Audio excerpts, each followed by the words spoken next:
जय हिंद। आज हम सभी समझेंगे प्रकाश के अपवर्तन के बारे में कि प्रकाश का अपवर्तन हम किसे कहते हैं। तो परावर्तन हमने बताया था आपको एक वीडियो बना करके कि प्रकाश का परावर्तन किसे कहते हैं, कैसे होता है। तो उसके बाद हम क्या करेंगे, आज हम समझेंगे प्रकाश का अपवर्तन क्या होता है। परावर्तन और अपवर्तन में अंतर होता है। परावर्तन में क्या होता है, प्रकाश की किरण उसी माध्यम में वापस जाती है, लेकिन अपवर्तन में क्या होता है, प्रकाश की किरण विचलित हो जाती है, किसी दूसरे माध्यम में जाती है, एक माध्यम से किसी दूसरे माध्यम में प्रवेश करती है। और परावर्तन में क्या होता है, उसी माध्यम में सीधे वापस लौट जाती है। तो किसे हम कहते हैं, सर्वप्रथम हम इसको जानेंगे कि किसे हम कहते हैं प्रकाश का अपवर्तन। तो इसकी परिभाषा क्या होगी, परिभाषा पहले लिखेंगे। परिभाषा प्रकाश का अपवर्तन लिखेंगे, जब कोई प्रकाश की किरण, जब कोई प्रकाश की किरण, प्रकाश की किरण एक माध्यम से, जब कोई प्रकाश की किरण एक माध्यम से, ऐसा लिखे, किसी एक माध्यम से, किसी एक माध्यम से,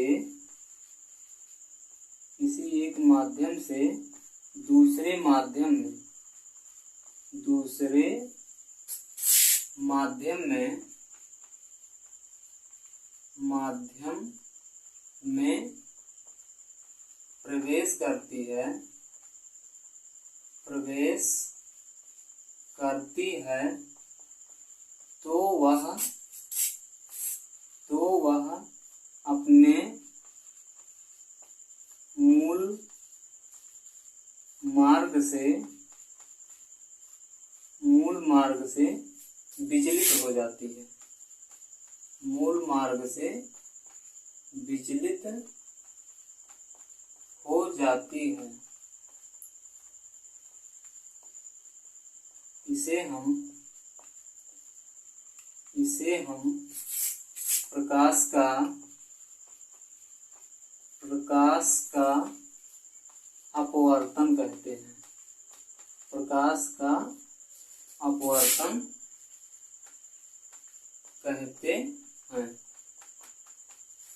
ध्यान से देखिए, प्रकाश का अपवर्तन हम किसे कहते हैं, जब कोई प्रकाश की किरण किसी एक माध्यम से दूसरे माध्यम में प्रवेश करती है, तो वह अपने मूल मार्ग से विचलित हो जाती है। इसे हम प्रकाश का अपवर्तन कहते हैं। प्रकाश का अपवर्तन किसी एक माध्यम से दूसरे माध्यम में जब प्रकाश की किरण जाती है तभी होता है। और परावर्तन में क्या होता है, उसी माध्यम में टकरा करके प्रकाश जैसे किसी चीज पे टकराई, उसके बाद जो होता है उसी माध्यम में वापस लौट जाता है। तो इसी को कहते हैं प्रकाश का परावर्तन। लेकिन अपवर्तन में क्या होता है कि प्रकाश क्या होता है, अपने मूल मार्ग से विचलित हो जाता है, जिससे क्या होता है, अपवर्तन की घटना होती है।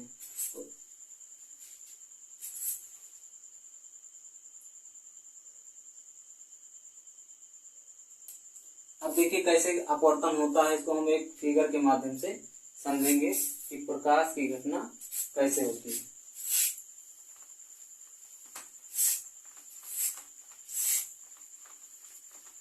अब देखिए, इसमें दो कंडीशन होता है, अपवर्तन के दो कंडीशन होते हैं। कौन कौन से,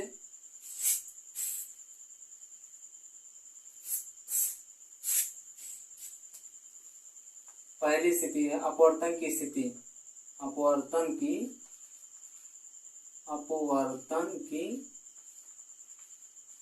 स्थिति। कंडीशन क्या क्या है, पहला है जब प्रकाश की किरण, जब प्रकाश की किरण, जब प्रकाश की किरण किसमें जाती है, विरल माध्यम से, विरल माध्यम से, विरल माध्यम से सघन माध्यम में जाती है, विरल माध्यम से सघन माध्यम में जाती है या प्रवेश करती है, जाती है तो वह, जब प्रकाश की किरण विरल माध्यम से सघन माध्यम में जाती है तो वह अभिलंब की तरफ झुक जाती है, तो वह अभिलंब की तरफ झुक जाती है, अभिलंब की तरफ झुक जाती है। दूसरा कंडीशन क्या होता है, जब प्रकाश की किरण, जब प्रकाश की किरण, अब यहाँ पे विरल माध्यम था, अब यहाँ पे सघन माध्यम से विरल माध्यम में जाएगी, यानी जब प्रकाश की किरण सघन माध्यम से, सघन माध्यम से विरल माध्यम में, विरल माध्यम में जाती है तो वह अभिलंब से, अभिलंब से दूर हट जाती है, दूर हट जाती है, अभिलंब से दूर हट जाती है।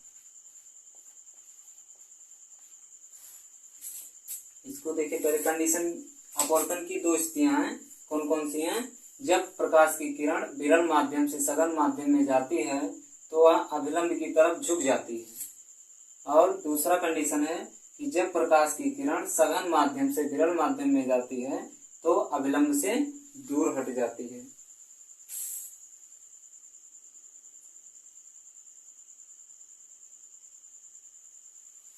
अब देखिए यहाँ पे क्या है, अभिलंब मतलब मूल दिशा भी इसको कह सकते हैं। सबसे पहले समझेंगे कि विरल माध्यम क्या है और सघन माध्यम क्या है, विरल माध्यम क्या है और सघन माध्यम क्या है। तो विरल माध्यम, विरल माध्यम में जैसे आता है कि हवा, विरल माध्यम, विरल माध्यम, इसको समझ लीजिए नहीं तो ये कंफ्यूज करेगा। विरल माध्यम में जैसे आता है हवा, क्या होता है, हवा, और सघन माध्यम में क्या होता है, सघन माध्यम, सघन माध्यम जैसे कि है पानी है, कांच है, पानी, कांच, ठीक है, स्ट्रा वगैरह, ठीक है, एक्सेट्रा। तो विरल माध्यम यानी कि यहाँ से इसके नाम से भी थोड़ा सा समझ लेंगे, विरल माध्यम मतलब हवा, और सघन यानी जो घना हो, बहुत ही उसके कण घने हो, वो क्या है, सघन माध्यम है। यानी कि आप देखेंगे हवा एक विरल माध्यम है और सघन माध्यम क्या हो जाएगी, पानी। अभी हम दो माध्यम रख दें आमने सामने से, यहाँ पे जैसे हवा है उसके नीचे क्या है, कांच रख दें, तो यहाँ पे देखेंगे किसमें कण ज्यादा हैं, तो आप देखेंगे कि कांच में सबसे ज्यादा कण पास पास हैं, तो उसको समझेंगे कि सघन है, और हवा क्या है, विरल है। तो इससे भी आप इसको याद रख सकते हैं कि सघन माध्यम और विरल माध्यम। तो अभी इसको हम एक फिगर के माध्यम से इसको समझाएंगे, ये इसकी परिभाषा है, कंडीशन है, और एक फिगर हम बनाएंगे, उसके बाद फिगर के माध्यम से समझाएंगे कि अपवर्तन की घटना कैसे होती है। जब एक माध्यम से प्रकाश की किरण किसी दूसरे माध्यम में जाती है तो कैसे अपने मूल मार्ग से विचलित होती है, इसको हम समझेंगे। पहले मान लेंगे यहाँ पे कोई हम कांच रख देते हैं, इसे कोई कांच है, ये कांच है, मान लेते हैं कांच है। तो जो कांच है और ये पारदर्शी है, ऐसा नहीं कि अपारदर्शी है कि यहाँ से इधर पेंट कर देंगे तो ये परावर्तक बन जाएगा। तो ये है कि इधर पेंटिंग नहीं है, ये पारदर्शी कांच है। तो यहाँ से क्या करेंगे हम, जब कोई प्रकाश की किरण को ऐसे क्या करेंगे, इस पे आपतित कराएंगे, ऐसे ऐसे, ये प्रकाश की किरण ऐसे आ रही है, ये आपतित किरण है, ऐसे प्रकाश की किरण, ये इसको कहते हैं आपतित किरण, आपतित किरण। प्रकाश की किरण ऐसे आती है। और यहाँ पे अभिलंब आप जानते हैं कि 90 डिग्री पे होता है। अभिलंब किस पे होता है? 90 डिग्री पे होता है। ऐसे ऐसे ये मान लेंगे ये कांच है ये वाला, ऐसे यहाँ से यहाँ तक मान लेंगे, थोड़ा इसको मोटा बना लेंगे ऐसे।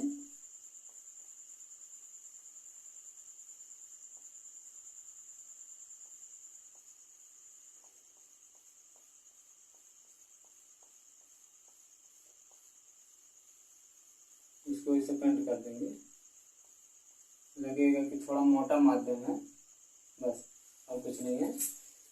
अब यहाँ पे ये कांच है, यहाँ से कोई हम जब प्रकाश की किरण को इस पे आपतित कराते हैं तो ये क्या होता है, इस कांच के टुकड़े, जो कांच का है टुकड़ा, उसमें से पार होके क्या होता है, प्रकाश की किरण जाती है। और जब दूसरे माध्यम, यानी उसका माध्यम बदल गया, यहाँ पे हवा था, यहाँ पे माध्यम क्या था, ये विरल माध्यम है। कौन सा माध्यम है? विरल माध्यम है, माध्यम। और ये कौन सा माध्यम है? ये वाला, ये इसको हम कहेंगे सघन माध्यम है। कौन सा माध्यम है? सघन माध्यम है। तो अब आपको जो कंडीशन बताया गया है कि जब कोई प्रकाश की किरण किसी विरल माध्यम से सघन माध्यम में जाती है तो क्या होता है, सघन माध्यम में जाएगी तो ऐसे सीधे नहीं जाएगी, इसे इसको इसे, इसका मूल मार्ग यही था, इसका ये मूल मार्ग था। लेकिन ये क्या होता है, अपने मूल मार्ग से क्या होती है, अभिलंब की तरफ झुक जाती है, यानी इधर की साइड में आ जाएगी, ऐसे इधर ऐसे निकल जाएगी।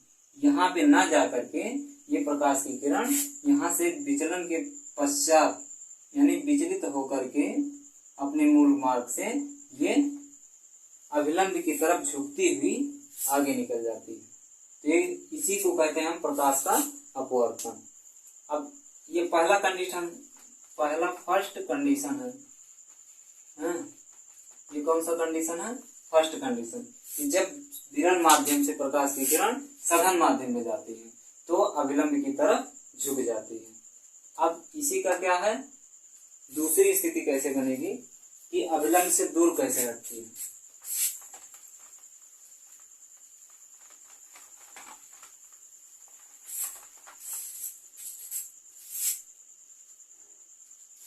अब देखिए, जैसे कोई प्रकाश की किरण है, मान लेंगे कोई माध्यम है, माध्यम, ये कोई माध्यम है, ये मान लेंगे जब कोई प्रकाश की किरण क्या होता है, सघन माध्यम से, अब अभी विरल माध्यम से गई, अब सघन माध्यम से विरल माध्यम में जाएगी, सघन माध्यम से कहाँ पे जाएगी, विरल माध्यम में जाएगी।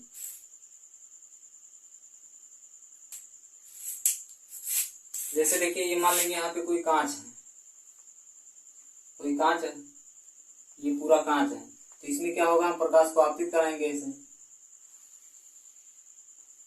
मान यहाँ पे क्या हमारा अभिलंब है, अभिलंब है, और ये मान लेंगे इधर का एरिया, इधर का एरिया जो है ये वाला, ये सब हवा है, ये सब क्या है, हवा है, यानी इसको हम कहेंगे हवा, यानी कि विरल माध्यम। क्या कहेंगे ये, इसको हम कहेंगे विरल माध्यम, विरल माध्यम, हवा यानी कि विरल माध्यम। और ये क्या है, सघन माध्यम। कौन सा माध्यम है, सघन माध्यम। अब देखिए, जब कोई प्रकाश की किरण सघन माध्यम से विरल माध्यम में जाती है, सघन माध्यम से विरल माध्यम में जाती है, तो ये है ऐसे आ रही है प्रकाश की किरण, इसको हम कहते हैं आपतित किरण, आपतित किरण, इसको हम कहते हैं आपतित किरण। और इसको हम क्या कहेंगे, जब ये अपवर्तन के पश्चात क्या होती है, अभिलंब से दूर हट जाती है, यानी कि इसको ऐसे जाना था, इसे इधर से, अब ये क्या हुआ, ऐसे निकल जाती है, अभिलंब से क्या होती है, दूर हट जाती है। थोड़ा सा इसको तिरछा बनाएंगे हम, अभिलंब से ये दूर हट जाती है ऐसे, और इसी को हम कहते हैं परावर्तित किरण। क्या कहते हैं, या यहाँ अपवर्तन में अपवर्तित किरण कहेंगे, यानी अपवर्तन के पश्चात ये हो रहा है अपवर्तित किरण, इसको हम कहेंगे अपवर्तित किरण। यानी कि यहाँ फिगर से स्पष्ट होता है कि जब कोई प्रकाश की किरण सघन माध्यम से विरल माध्यम में जाती है तो अपवर्तन के पश्चात वह अभिलंब से दूर हट जाती है। अभिलंब से क्या होती है? दूर हट जाती है। अब देखिए अपवर्तन के कारण बहुत सारी घटनाएं होती हैं, जैसे हीरे का चमकना, रेगिस्तान में मरीचिका। रेगिस्तान में मरीचिका का मतलब है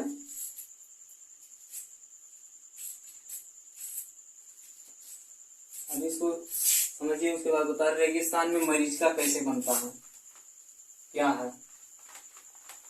हीरा क्यों चमकता है? क्योंकि अपवर्तन के कारण हीरा चमकता है।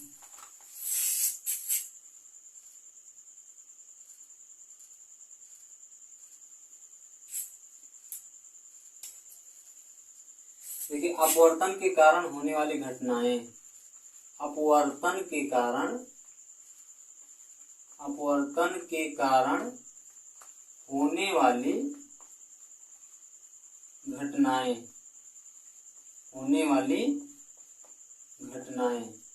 कौन कौन सी घटना है? जैसे रेगिस्तान में मरीचिका, रेगिस्तान में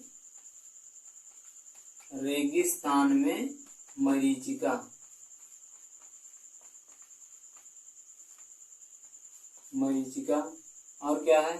जैसे तारों का टिमटिमाना,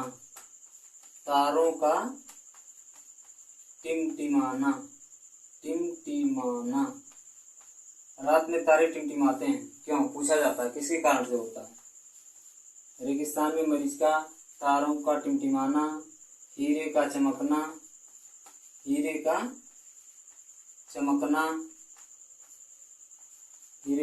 हो गया।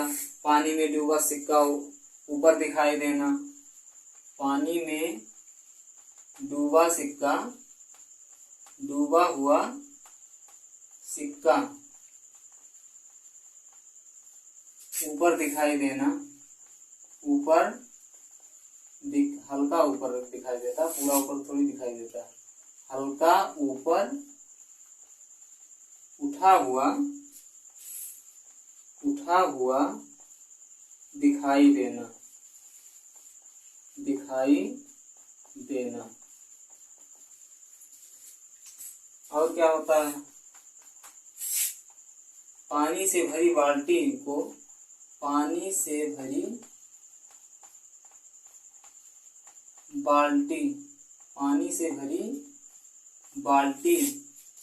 में सीधी क्षण तिरछी दिखाई देती है,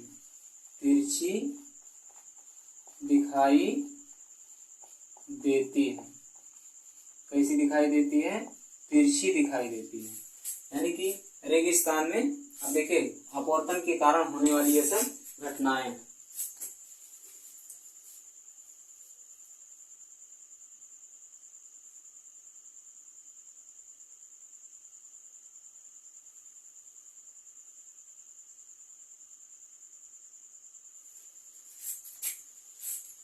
अब देखिए यहाँ से हम समझेंगे इसको एक एक करके। रेगिस्तान में मरीचिका क्या होता है? जैसे देखिए ये अपवर्तन की सब घटनाएं। रेगिस्तान में मरीचिका का मतलब होता है आपको लगेगा, आप दूर से देखेंगे तो स्थल रहेगा, स्थल जमीन। दूर से जब आप देखेंगे तो उसमें लगेगा कि वहां पे स्थल है, लेकिन आपको लगेगा कि वहां पे पानी भरा हुआ है। तो इसी को कहते हैं रेगिस्तान में मरीचिका। तारों का टिमटिमाना, अब तारों का टिमटिमाना, रात में तारे क्यों टिमटिमाते हैं? अपवर्तन के कारण, क्योंकि वहां से जब प्रकाश की किरणें आती हैं धूल करके जब टकराती हैं तो अपवर्तित हो जाती हैं, जिससे कुछ प्रकाश की किरण क्या होती है हमारे आंख तक जल्दी पहुंचती है, कुछ थोड़ा लेट पहुंचती है। इस कारण से जो जल्दी पहुंचा वहां पे तारा क्या हुआ? चमकीला दिखाई दिया, और जो बाद में आया या इधर उधर अपवर्तित हो गया, फैल गया, तो वहां पे तारा क्या होता है? धुंधला दिखाई देता है। इस कारण से रात को हमको तारे टिमटिमाते हुए दिखाई देते हैं। हीरे का चमकना, हीरा भी अपवर्तन के कारण से चमकता है। पानी में डूबा हुआ सिक्का हल्का ऊपर उठा हुआ दिखाई देता है। ये घटनाएं क्या होती हैं? अपवर्तन के कारण से होती हैं। जैसे आप देखेंगे जो पानी भरा हुआ है, जब आप देखेंगे उसमें तो आपका जो माध्यम है ये क्या है, विरल माध्यम है, और पानी क्या हो गया, सघन माध्यम। यानी विरल माध्यम से सघन माध्यम में जो प्रकाश की किरण जाती है तो क्या होती है, अभिलंब की तरफ झुक जाती है। तो इसी के कारण से सिक्का क्या हुआ, उभरा हुआ यानी हल्का ऊपर उठा हुआ दिखाई देता है। पानी में भरी बाल्टी में सीधी छड़ तिरछी दिखाई देती है। ये भी वही कंडीशन है कि उसमें जो है जब विरल माध्यम से सघन माध्यम में प्रकाश की किरण जाती है तो क्या होता है, विरल माध्यम से जो सघन माध्यम में जाएगी तो अभिलंब की तरफ झुक जाती है। सघन माध्यम, जाहिर सी बात तो समझिए कि उसको निकलने में बहुत ही कठिनाई हो रही है, एकदम से बहुत ही उसको कठिनाई से वो प्रकाश की किरण निकल रही है धीरे धीरे। इसलिए क्या होगा, उसकी स्पीड स्लो हो गई, धीरे धीरे करके वो अभिलंब की तरफ झुक गई। तो ये सब तरीका है याद रखने का। तो इसके बाद हम क्या समझेंगे, वर्ण विक्षेपण क्या है। वर्ण विक्षेपण, प्रकाश का वर्ण विक्षेपण। वर्ण विक्षेपण हम किसे कहते हैं।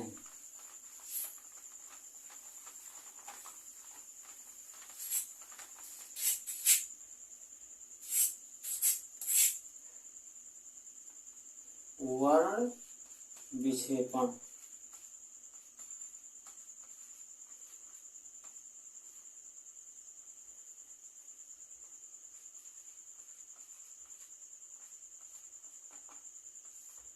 वर्ण विक्षेपण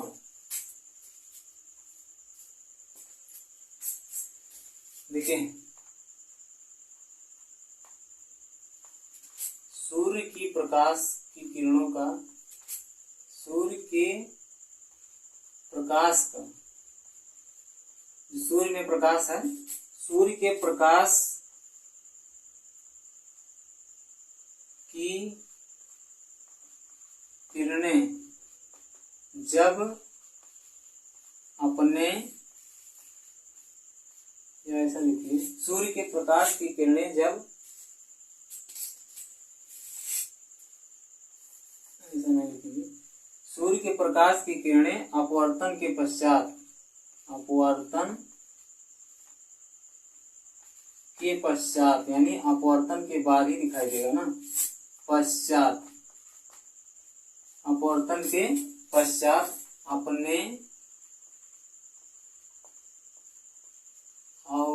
अवयवी रंगों में यानी अपने मूल रंगों में, अपने अवयवी रंगों में, सूर्य के प्रकाश की किरणें अपवर्तन के पश्चात अपने अवयवी रंगों में विभक्त हो जाती हैं। विभक्त यानी बढ़ जाती हैं, विभक्त हो जाती हैं। तो इस घटना को हम, तो इस घटना को हम, घटना को हम वर्ण विक्षेपण कहते हैं, या प्रकाश का वर्ण विक्षेपण कहते हैं, वर्ण विक्षेपण कहते हैं, वर्ण विक्षेपण कहते हैं। देखिए, वर्ण विक्षेपण क्या है, सूर्य के प्रकाश की किरणें अपवर्तन के पश्चात अपने अवयवी रंगों में विभक्त हो जाती हैं। तो इस घटना को हम वर्ण विक्षेपण कहते हैं।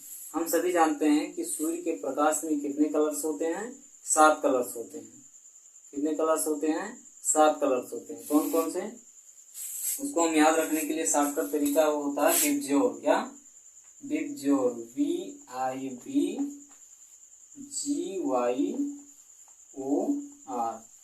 यानी इसको ऐसे याद रखेंगे, विबज्योर। क्या, विबज्योर। V for violet, V for violet, I for indigo, I for indigo, B for blue, G for green, Y for yellow, O for orange,